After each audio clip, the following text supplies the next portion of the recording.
Paper 183. The Betrayal and Arrest of Jesus.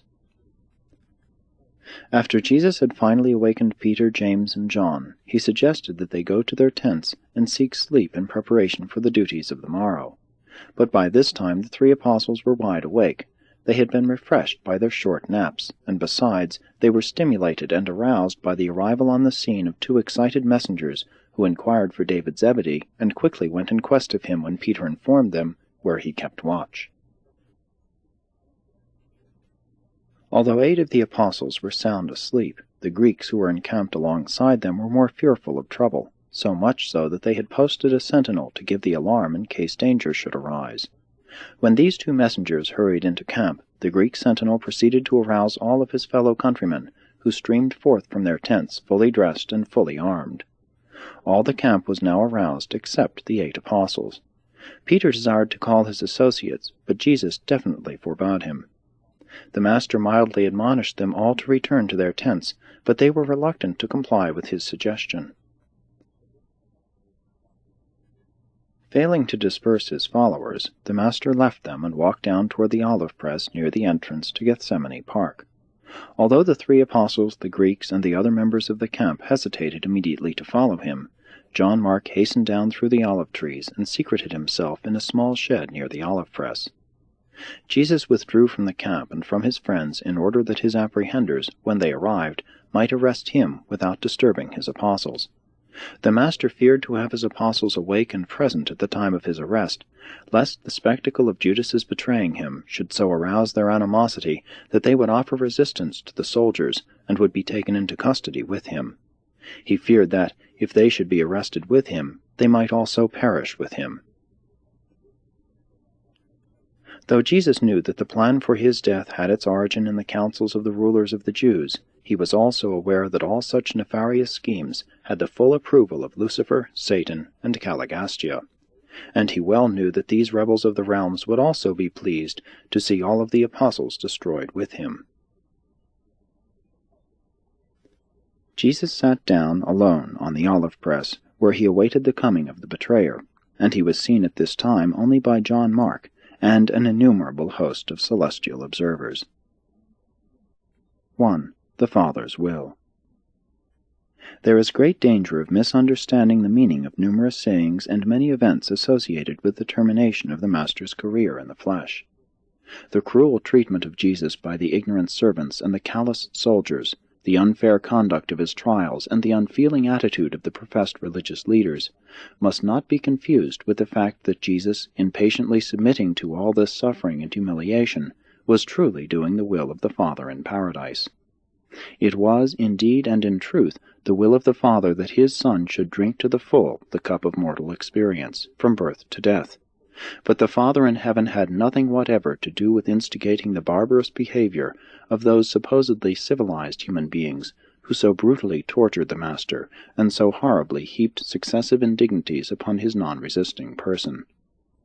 These inhuman and shocking experiences which Jesus was called upon to endure in the final hours of his mortal life were not in any sense a part of the divine will of the Father, which his human nature had so triumphantly pledged to carry out at the time of the final surrender of man to God, as signified in the 3-fold prayer which he indited in the garden while his weary apostles slept the sleep of physical exhaustion. The Father in heaven desired the bestowal Son to finish his earth career naturally, just as all mortals must finish up their lives on earth and in the flesh. Ordinary men and women cannot expect to have their last hours on earth and the supervening episode of death made easy by a special dispensation. Accordingly, Jesus elected to lay down his life in the flesh in the manner which was in keeping with the outworking of natural events, and he steadfastly refused to extricate himself from the cruel clutches of a wicked conspiracy of inhuman events, which swept on with horrible certainty toward his unbelievable humiliation and ignominious death. And every bit of all this astounding manifestation of hatred and this unprecedented demonstration of cruelty was the work of evil men and wicked mortals.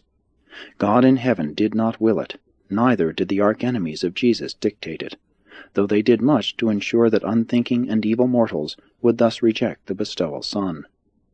Even the father of sin turned his face away from the excruciating horror of the scene of the crucifixion. 2. Judas in the city.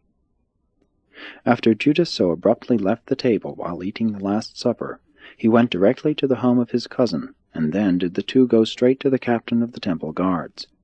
Judas requested the captain to assemble the guards and informed him that he was ready to lead them to Jesus. Judas having appeared on the scene a little before he was expected, there was some delay in getting started for the Mark home, where Judas expected to find Jesus still visiting with the apostles. The Master and the 11 left the home of Elijah Mark fully 15 minutes before the betrayer and the guards arrived. By the time the apprehenders reached the Mark home, Jesus and the 11 were well outside the walls of the city and on their way to the Olivet camp. Judas was much perturbed by this failure to find Jesus at the Mark residence and in the company of 11 men, only 2 of whom were armed for resistance. He happened to know that, in the afternoon when they had left camp, only Simon Peter and Simon Zelotes were girded with swords. Judas had hoped to take Jesus when the city was quiet, and when there was little chance of resistance. The betrayer feared that, if he waited for them to return to their camp, more than 60 of devoted disciples would be encountered, and he also knew that Simon Zelotes had an ample store of arms in his possession. Judas was becoming increasingly nervous as he meditated how the 11 loyal apostles would detest him, and he feared they would all seek to destroy him. He was not only disloyal, but he was a real coward at heart. When they failed to find Jesus in the upper chamber, Judas asked the captain of the guard to return to the temple. By this time the rulers had begun to assemble at the high priest's home preparatory to receiving Jesus, seeing that their bargain with the traitor called for Jesus' arrest by midnight of that day. Judas explained to his associates that they had missed Jesus at the Mark home, and that it would be necessary to go to Gethsemane to arrest him. The betrayer then went on to state that more than 60 devoted followers were encamped with him, and that they were all well armed. The rulers of the Jews reminded Judas that Jesus had always preached non-resistance, but Judas replied that they could not depend upon all Jesus' followers obeying such teaching. He really feared for himself, and therefore made bold to ask for a company of 40 armed soldiers. Since the Jewish authorities had no such force of armed men under their jurisdiction, they went at once to the fortress of Antonia and requested the Roman commander to give them this guard.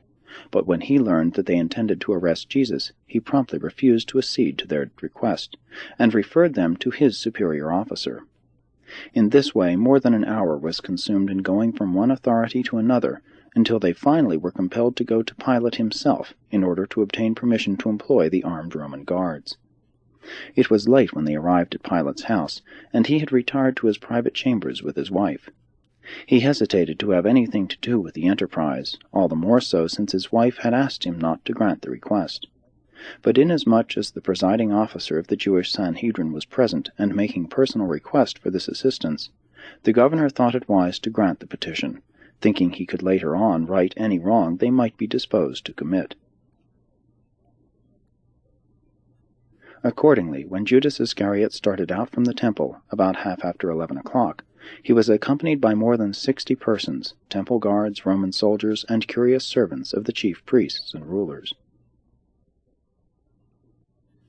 3. The Master's arrest. As this company of armed soldiers and guards, carrying torches and lanterns, approached the garden, Judas stepped well out in front of the band, that he might be ready quickly to identify Jesus, so that the apprehenders could easily lay hands on him before his associates could rally to his defense. And there was yet another reason why Judas chose to be ahead of the Master's enemies. He thought it would appear that he had arrived on the scene ahead of the soldiers, so that the apostles and others gathered about Jesus might not directly connect him with the armed guards following so closely upon his heels. Judas had even thought to pose as having hastened out to warn them of the coming of the apprehenders. But this plan was thwarted by Jesus' blighting greeting of the betrayer. Though the Master spoke to Judas kindly, he greeted him as a traitor. As soon as Peter, James, and John, with some 30 of their fellow campers, saw the armed band with torches swing around the brow of the hill, they knew that these soldiers were coming to arrest Jesus, and they all rushed down to near the olive press, where the Master was sitting in moonlit solitude. As the company of soldiers approached on one side, the 3 apostles and their associates